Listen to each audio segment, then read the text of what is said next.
இந்த வீடியோல நம்ம என்ன பார்க்க போறோம் பார்த்தீங்கன்னா, நீங்க தனிநபர் கடன் ஒன்று வாங்கியிருக்கீங்க அப்படின்னா, அதற்கான ஒரு முக்கியமான தீர்வு இருக்குங்க. அது எப்படி க்ளோஸ் பண்றது அப்படிங்கிற தீர்வு தான் இது. அதுக்கான சில முக்கியமான காரணங்கள், நீங்க அதை எப்படி க்ளோஸ் பண்ணலாம், அதை செட்டில் பண்ணலாமா, இல்ல க்ளோஸ் பண்ணலாமா அப்படிங்கிறது எப்படி தேர்வு பண்ணுவது அப்படிங்கிறது தான் இந்த வீடியோல பார்க்க போறோம். கண்டிப்பா உங்களுக்கு யூஸ்ஃபுல்லா இருக்கும். நீங்க ஒரு பர்சனல் லோன் வாங்கியிருக்கீங்க அப்படின்னாலும் இதை நீங்க பார்க்கலாம். நீங்க எந்த ஒரு லோன் வாங்கியிருந்தாலும் இந்த இன்ஃபர்மேஷன் நீங்க கண்டிப்பா பார்க்கலாம். ஏன்னா லோன் செட்டில்மெண்ட் அதே மாதிரி லோன் க்ளோஸ் அப்படிங்கிறது ரொம்ப ரொம்ப முக்கியம். இதற்கான விளக்கம் இந்த வீடியோல பார்க்க போறோம். ஏன்னா ஒரு சில பேர் லோன் செட்டில் லோன் க்ளோஸ் ரெண்டுமே ஒரே மாதிரி தான் அப்படிங்கிறத நினைச்சிருப்பாங்க. ஆனால் அப்படி கிடையாது அப்படிங்கிறத இந்த வீடியோவில் பார்த்தீங்கன்னா டீட்டெயில்டாக பார்க்க போகிறோம். மருத்துவ அவசர நிலைகள் மற்றும் அவசர வீட்டு பழுது போன்ற திட்டங்களுக்கு உங்களுக்கு நிதி தேவைப்படலாம். அந்த இடத்துல திடீர்னு பார்த்தீங்கன்னா நீங்கள் தனிநபர் கடன் வாங்க வேண்டிய ஒரு சூழ்நிலை ஏற்படும். டிஜிட்டல் உலகில் பார்த்தீங்கன்னா தனிநபர் கடன் வாங்குறது அப்படிங்கிறது சுலபமாக இருந்தாலும் ஒரு சில பேருக்கு அது சிக்கலாகவே இருக்கிறது. ஆனால் இந்த கடனை இப்போ நீங்கள் வாங்கிட்டீங்க அப்படிங்கிற பட்சத்தில் அதை திருப்பி செலுத்தணும் இல்லையா? அதில் தான் ஒரு முக்கியமான பங்கு அப்படிங்கிறது இந்த செட்டில்மெண்ட் அதுக்கப்புறம் க்ளோஸ் அப்படிங்கிற ரெண்டுமே இருக்குது. இந்த கடனை அடைப்பதற்கான காலக்கெடு அப்படிங்கிறது ஒவ்வொருத்தவங்களுக்கும் ஒவ்வொரு மாதிரியாக இருக்கும்.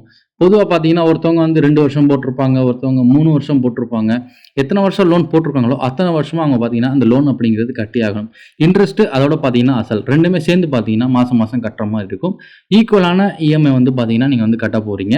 பேங்க் எல்லாருமே பார்த்தீங்கன்னா டிமினிஷிங் அப்படின்னு சொல்லக்கூடிய அந்த இஎம்ஐ இப்போ ஃபாலோ பண்ணிக்கிட்டு இருக்காங்க. இந்த விஷயங்கள்லாம் பார்த்தீங்கன்னா கடன் வாங்குற நீங்கள் கண்டிப்பாக தெரிஞ்சுக்கிட்டு வாங்குனீங்க அப்படின்னா உங்களுக்கு சுலபமாகவே இருக்கும் ரீபேமெண்ட் பண்ணும்பொழுது.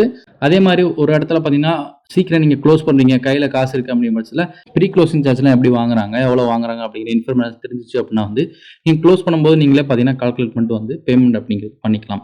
சில நேரங்களில் எதிர்பாராத சில சூழ்நிலைகளால் பார்த்தீங்கன்னா பல கடன்கள் நீங்கள் வாங்கியிருப்பீங்க. அதை கட்ட முடியாமல் பார்த்தீங்கன்னா நீங்கள் தவிச்சுக்கிட்டு இருக்கிறதும் பார்த்தீங்கன்னா ஒரு சிக்கலான விஷயம்தான்.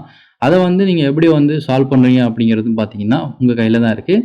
அதற்கான சில வீடியோகளும் பார்த்தீங்கன்னா இந்த வீடியோவில் இருக்குது. அதனால் வீடியோ ஸ்கிப் பண்ணாமல் ஃபுல்லாக பாருங்கள்.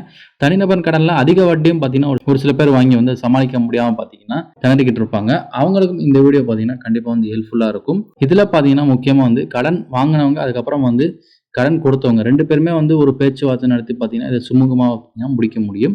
குறைந்த தொகையை நீங்கள் கட்டி பார்த்தீங்கன்னா சீக்கிரம் முடிக்கிறீங்க அப்படின்னா அதை செட்டில்மெண்ட் அப்படிங்கிற மாதிரி சொல்கிறாங்க. ஃபார் எக்ஸாம்பிள் நீங்கள் ஒரு 5 லட்ச ரூபா வாங்கி வைங்க, ஒரு 2 வருஷம் கட்டிட்டீங்க, அதுக்கப்புறம் கட்ட முடியல அப்படின்னா நீங்கள் உங்களுடைய சூழ்நிலையை பார்த்து பேங்க்ல போயிட்டு சொல்லலாம். உங்களுடைய சூழ்நிலை அவங்களுக்கு சரிப்பட்டு வந்துச்சு அப்படின்னா உங்களுக்கு செட்டில்மெண்ட் அரேஞ்ச் பண்ணுவாங்க. அந்த குறைந்தபட்ச அந்த அமௌண்ட்டை கட்டிட்டு பார்த்தீங்கன்னா நீங்கள் லோனை க்ளோஸ் பண்ணிக்கலாம். இந்த நேரத்தில் பார்த்தீங்கன்னா அந்த கடன் இருக்குது பார்த்தீங்களா, அதில் ஒரு லாஸ் இருக்கும். அதை முழுக்க முழுக்க நீங்கள் தான் ஏற்றுக்கணும். இதனால பார்த்தீங்கன்னா உங்களுடைய சிபில் அடியாகும். ஏன்னா உங்களால் பார்த்தீங்கன்னா பேங்குக்கு லாஸ் ஆயிருக்கு. அதை எங்கே எஃபெக்ட் பண்ணுவாங்க அப்படின்னா இந்த சிபிலில் தான் உங்களுக்கு எஃபெக்ட் பண்ணுவாங்க. அதே நேரத்தில் பார்த்தீங்கன்னா இந்த மாதிரி பண்ணும்பொழுது இதற்கப்புறம் நீங்க ஒரு லோன் வாங்குறீங்க அப்படின்னா உங்களுக்கு லோன் கிடைக்காம போகலாம். இதுவே லோன் க்ளோஸ்டுன்னு வருது அப்படின்னா வித் நீங்க ப்ரீ க்ளோசிங் பண்றீங்கன்னா ப்ரீ க்ளோசிங் சார்ஜோட நீங்க லோன் க்ளோஸ் பண்ணீங்கன்னா உங்களுக்கு சிபில் எதுவுமே அடியாகாது. அதனால உங்களுக்கு பிரச்சனை இல்லை. அதே நேரத்தில் பார்த்தீங்கன்னா நீங்க ஃபுல்லாவே கரெக்டாக கட்டிட்டு போயிட்டு இப்போ 5 வருஷம் லோன் வாங்கிக்கிங்கன்னா 5 வருஷமே கரெக்டாக கட்டிட்டு போயிட்டு என்ஓசி வாங்குனீங்க அப்படின்னாலும் உங்களுக்கு பிரச்சனை கிடையாது. சிபிலை பொறுத்தவரை க்ளோஸ்டுன்னு தான் வரப்போகுது. பட் நீங்க இடையில உங்களால் கட்ட முடியாமல் நீங்கள் குறைந்த அமௌண்ட்டில் லோன் செட்டில் பண்ணுறீங்கன்னா அது உங்களுக்கு பார்த்தீங்கன்னா கண்டிப்பாக சிக்கலாம் முடியும். ஒரு சில பேர் கார் லோன் வாங்கியிருப்பாங்க, காரை சீஸ் பண்ணிட்டு போயிருப்பாங்க, அப்படியே விட்டுருப்பாங்க. இதெல்லாம் பார்த்தீங்கன்னா சிபில் பார்த்தீங்கன்னா அடியாக வாய்ப்பு இருக்குது. அதே நேரத்தில் பார்த்தீங்கன்னா அவங்க என்ன பண்ணலாம் அப்படின்னா அதுக்கான செட்டில்மெண்ட் பார்த்தீங்கன்னா பேசி அதை க்ளோஸ் பண்ணலாம். அவங்களுக்கு அதுதான் தீர்வாக இருக்கும். நெக்ஸ்ட் பார்த்தீங்கன்னா முக்கியமானது பார்த்தீங்கன்னா இப்போ கொஞ்சம் டீட்டெயில்டாக பார்ப்போம். தனிநபர் கடனை எப்படி அடைப்பது அப்படிங்கிற விஷயத்தை டீட்டெயிலாக பார்ப்போம். அதாவது ஃபர்ஸ்ட் ஸ்டெப் பார்த்தீங்கன்னா உங்கள் நிதி நிலைமையை பார்த்தீங்கன்னா மதிப்பாய்வு பண்ணணும். அதை மதிப்பாய்வு பண்ணிட்டு உங்களுடைய வருமானம் எவ்வளோ இருக்குது, கடன் எவ்வளோ இருக்குது, பிற செலவுகள்லாம் எவ்வளோ இருக்குது அப்படிங்கிறத ஒரு டேட்டா மாதிரி ரெடி பண்ணிக்கோங்க. அதுக்கப்புறம் நீங்கள் 2வது ஸ்டெப்பாக என்ன பண்ணணும்னா நீங்கள் யார்கிட்ட கடன் வாங்கியிருக்கீங்களோ அவங்கள போய் நீங்கள் தொடர்பு கொள்ளணும்.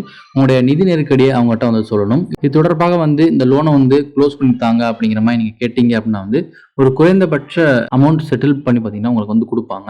அதே நேரத்தில் இதற்கான ஆதாரங்களை எல்லாமே நீங்கள் காட்ட வேண்டியிருக்கும். அதற்கான ஆதாரங்கள்லாம் நீங்கள் அவங்கள்ட்ட சப்மிட் பண்ணிட்டீங்கன்னா அது எல்லாமே கரெக்டாக இருந்துச்சு அப்படின்னா அவங்க ஓகே சொன்னாங்கன்னா கண்டிப்பாக உங்களுக்கு செட்டில்மெண்ட் அரேஞ்ச் பண்ணி கொடுப்பாங்க. அதே மாதிரி ஒரு வங்கி ஒரு லோன் கொடுத்துருக்காங்க அப்படின்னா இந்த மாதிரி நீங்கள் செட்டில் பண்ணுறதை யாருமே விரும்ப மாட்டாங்க.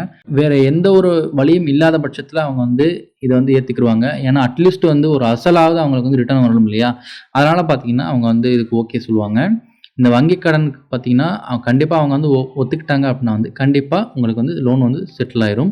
நெக்ஸ்ட் வந்து இரு தரப்பினரும் ஒரு தீர்வு ஒப்பந்தத்தை எட்டிட்டாங்கன்னா எழுத்துப்பூர்வ ஆவணங்களை வந்து வாங்குவாங்க. நீங்க ஒரு ரைட்டிங் லெட்டர் மாதிரி எழுதி பார்த்தீங்கன்னா அவங்க கொடுக்குற மாதிரி இருக்கும்.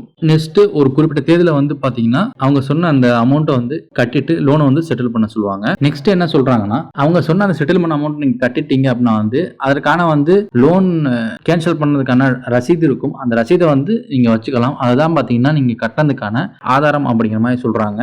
நெக்ஸ்ட் நீங்க வந்து சிபிலையும் செக் பண்ணிக்கலாம். அங்கிருந்து கரெக்டா ஒரு மாசம் கழிச்சு நீங்க செக் பண்ணி பாருங்க. சிபிலையும் பார்த்தீங்கன்னா இது வந்து அஃபெக்ட் ஆயிருக்கும். அதன் மூலமா நீங்க வந்து சரி பார்த்துக் கொள்ளலாம். அல்லது வந்து நீங்க எந்த இடத்துல க்ளோஸ் பண்ணீங்களோ அந்த வங்கியை தொடர்பு கொண்டும் பார்த்தீங்கன்னா இல்ல அந்த நிதி நிறுவனத்தை தொடர்பு கொண்டும் பார்த்தீங்கன்னா இதை வந்து க்ளோஸ் ஆயிருக்கா இல்லையா அப்படின்னு நீங்க வந்து பார்த்துக்கலாம். இப்போ நம்ம பார்த்தது பார்த்தீங்கன்னா லோன் எப்படி வந்து செட்டில் பண்றது அப்படிங்கிற விஷயத்தை தான் பார்த்துருக்கோம். இதனால பார்த்தீங்கன்னா உங்களுக்கு வந்து சிபில் அடியாகும். கிட்டத்தட்ட 50ல இருந்து 100 வரை பார்த்தீங்கன்னா சிபில் வந்து குறைவதற்கான வாய்ப்புகள் வந்து இருக்கு. கிரெடிட் கார்டுலாம் வச்சிருக்கீங்க இல்ல வீடு கட்டுறதுக்கு கடன் வாங்குறீங்கன்னா நீங்க லோன் செட்டில் பண்ணீங்கன்னா உங்களுக்கு கிடைப்பது வந்து ரொம்பவே கஷ்டம்.